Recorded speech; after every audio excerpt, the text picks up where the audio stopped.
Hi friends, இன்னைக்கு நம்ம April 1920 current அஃபேர்ஸை வந்து ஜாயின் பண்ணி பார்த்துடலாம். ஃபர்ஸ்ட் இந்த பிக்சர் தான் வந்து என்னதுன்னா 2024 ஆண்டினுடைய சிறந்த புகைப்படமாக வந்து தேர்ந்தெடுக்கப்பட்டிருக்கு. ஏன் அப்படின்னா இது வந்து காசா துயரத்தை வந்து ரொம்ப ஆழமாக பிரதிபலிக்கிறதுனால தான் இந்த புகைப்படத்தை வந்து தேர்ந்தெடுத்திருக்காங்க. ஓகே, யார் வந்து தேர்ந்தெடுத்திருக்காங்கன்னு பார்த்தீங்கன்னா வெல் பிரஸ் அப்படின்ற புகைப்பட அறக்கட்டளை தான் வந்து தேர்ந்தெடுத்திருக்காங்க. ஓகே, இந்த பிக்சர் எடுத்தவரோட பேர் என்னன்னு பார்த்தீங்கன்னா முகமது சலீம். கடந்த நவம்பர்ல தான் வந்து இந்த புகைப்படத்தை எடுத்திருப்பாரு. அவர் வந்து ராய்டஸ் அப்படின்ற செய்தி நிறுவனத்தை சேர்ந்தவர்.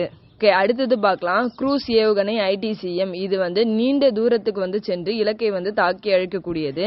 இதை வந்து டெஸ்ட் பண்ணியிருக்காங்க நம்ம DRDO. எங்கன்னு பார்த்தீங்கன்னா ஒடிசால இருக்க சாந்திப்பூர்ன்ற இடத்துல தான் வந்து சோதிச்சிருக்காங்க.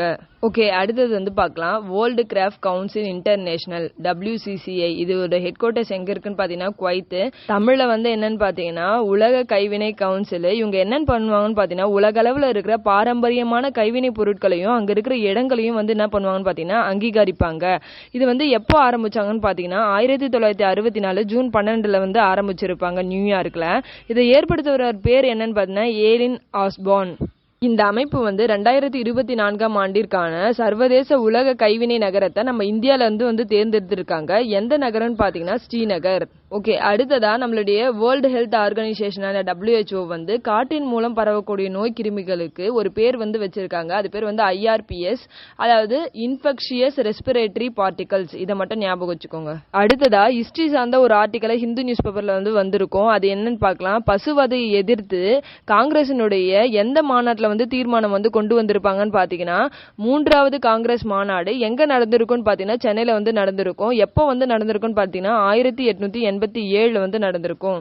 ஓகே, நெக்ஸ்ட் பார்க்கலாம். இந்தியா தன்னுடைய பிரம்மோஸ் ஏவுகணையை முதலா ஏற்றுமதி செய்துள்ள நாடு எந்த நாட்டுக்குன்னு பாத்தீங்கன்னா பிலிப்பைன்ஸ் நாட்டுக்கு வந்து கொடுத்திருக்காங்க. எதுக்காகன்னு பாத்தீங்கன்னா தென்சீன கடல்ல சீனாவுடைய ஆதிக்கம் வந்து அதிகரித்து வருதுனால பிலிப்பைன்ஸ் நாட்டினுடைய பாதுகாப்பை பலப்படுத்தணும்ன்ற நோக்கத்துல தான் இந்தியா வந்து இந்த உதவியை வந்து செஞ்சிருப்பாங்க. ஓகே, பிரம்மோஸ் ஏவுகணையை தயாரித்த நிறுவனம் எதுன்னு பாத்தீங்கன்னா பிரம்மோஸ் ஏரோஸ்பேஸ்ன்ற நிறுவனம் தான் வந்து தயாரிச்சிருக்கும். ஓகே, நெக்ஸ்ட் பார்க்கலாம். கொல்கத்தால நேத்து வந்து என்னன்னு பாத்தீங்கன்னா பேனா திருவிழா வந்து நடைபெற்று இருக்கும். ஓகே, அடுத்ததா நடந்து முடிந்த 18வது மக்களவை தேர்தலில் நம்ம தமிழ்நாட்டில் 70% வாக்குப்பதிவு வந்து நடைபெற்றிருக்கு. அதிகபட்சமா எந்த மாவட்டத்தில் வந்து வாக்குப்பதிவு பதிவாயிருக்குன்னு பார்த்தீங்கன்னா தருமபுரி மாவட்டத்தில் 81.48% வந்து வாக்குகள் பதிவாயிருக்கு. ஓகே, நெக்ஸ்ட் பார்க்கலாம். கடற்படையினுடைய புதிய தலைமை தளபதியா வந்து தினேஷ்குமார் திரிபாதி அவர்களை வந்து நியமிச்சிருக்காங்க. ஓகே, அடுத்ததா ஆர்மிக்கும் ஏர்ஃபோர்ஸுக்கும் ராணுவத்துக்கும் விமானப்படைக்கும் இருக்கிற தலைமை தளபதியோட நேம்ஸை தெரிஞ்சு வச்சுப்போமா. ராணுவத்தினுடைய தலைமை தளபதி பேர் என்ன? மனோஜ் பாண்டே. ஏர்ஃபோர்ஸுக்கு விமானப்படைக்கு பாத்தீங்கன்னா விவேக் ராம் சந்தர் அவர்கள். ஓகே, முப்படைகளினுடைய தலைமை தளபதி நேம் என்னன்னு பார்க்கலாமா? அனில் சௌகான் அவர்கள். ஓகே, நெக்ஸ்ட் பார்க்கலாம்.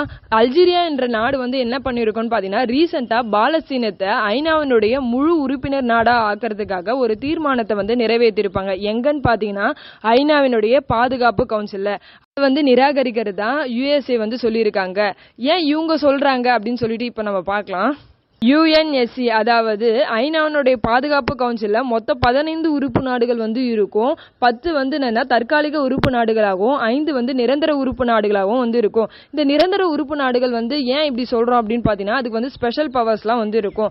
என்ன சிறப்பம்சங்கள் இருக்குன்னு பாத்தீங்கன்னா ஒரு தீர்மானத்தை வந்து பாஸ் பண்றாங்கன்னு வச்சுக்கோங்களேன். அதுல 5 உறுப்பு நாடுகளும் முழுமையா ஏற்றுக்கொண்டா மட்டும்தான் ஒரு நாடு ஐநாவுடைய கவுன்சில்ல உறுப்பினரா வந்து ஆக முடியும். அதுல ஒரு நாடு அக்செப்ட் பண்ணிக்கலாம் கூட அந்த 5 நாட்டுல ஒரு நாடு வந்து மறுபடியும் என்ன பண்ண முடியாது, ஐநாவுடைய உறுப்பினர் நாடா வந்து சேரவே முடியாது.